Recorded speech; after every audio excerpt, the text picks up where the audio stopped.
তো আজকের এই ভিডিওতে আমরা দেখব কিভাবে আমরা মিডিয়ার ফাইল আপলোড সাইজটা ইনক্রিজ করতে পারি। তো মিডিয়া থেকে আমরা যদি লাইব্রেরিতে যাই তাহলে আমরা দেখতে পাবো যে আমাদের ওয়েবসাইটে কতগুলো ইমেজ আছে। এখান থেকে আমরা অ্যাড নিউতে ক্লিক করব। অ্যাড নিউতে ক্লিক করার পরে এখানে আমাকে বলতেছে যে ম্যাক্সিমাম ফাইল আপলোড সাইজ হচ্ছে 128 MB।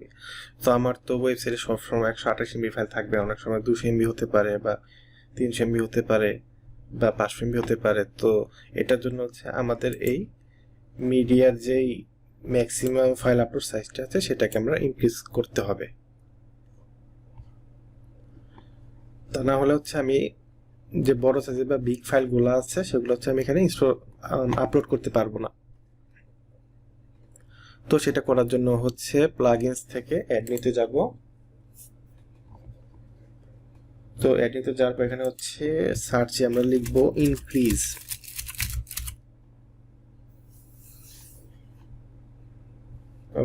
বানানটা ভুল হচ্ছে।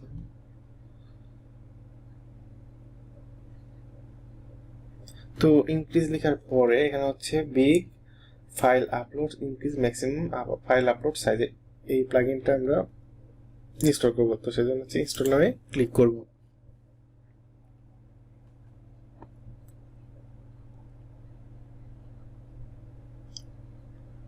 তো ক্লিক করার পর এখানে অ্যাক্টিভেট করতে বলছে, তো আমরা এখানে অ্যাক্টিভেটে ক্লিক করে দিব।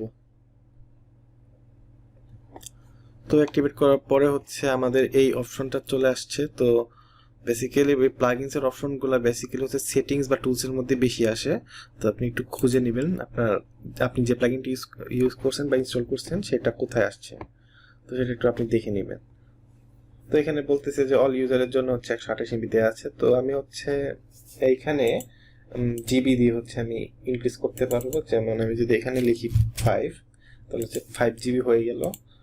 এখানে সেভ করব আমরা। তো সেভ করলাম। তো এখানে মিডিয়া থেকে লাইব্রেরিতে যাব। তো লাইব্রেরিতে যাওয়ার পর এখানে অ্যাড এ ক্লিক করব। তো এখানে 5 GB হয়ে গেছে অলরেডি। তো আমরা চাইলে এখন আমাদের এখানে 5 GB ফাইল আমরা আপলোড করতে পারবো, যেটা আগে আমাদের পসিবল ছিল না। আমরা যদি cPanel করতে যাই তাহলে সর্বোচ্চ আমাদেরকে হয়তো বা 1 GB বা 4 GB মতো ফাইল আপলোড করতে দেয় হোস্টিং কোম্পানি অনুযায়ী বা বিভিন্ন হোস্টিং কোম্পানিতে। তো আমরা এইভাবে আমাদের ফাইল আপলোডের যে লিমিটটা সেটা আমরা ইনক্রিজ করে নিতে পারি এই প্লাগইনের সাহায্যে। তো আপনি চাইলে আপনার হোস্টিং যে প্রোভাইডার আছে তাদের সাথে কথা বলে এটা করা যায়, কিন্তু ওটা অনেক কস্টলি হয়ে যায় আর কি। তো আপনি চাইলে সহজেই এই ফাইল যে ম্যাক্সিমাম আপলোড সাইজটা সেটা এই প্লাগইন দিয়ে বাড়িয়ে নিতে পারেন। তো আশা করি আপনি এই টপিকটি বুঝেছেন। তো আজকের ভিডিও এই পর্যন্তই। তো পরবর্তী ভিডিওতে আমরা অন্য কোনো টপিক নিয়ে আলোচনা করব।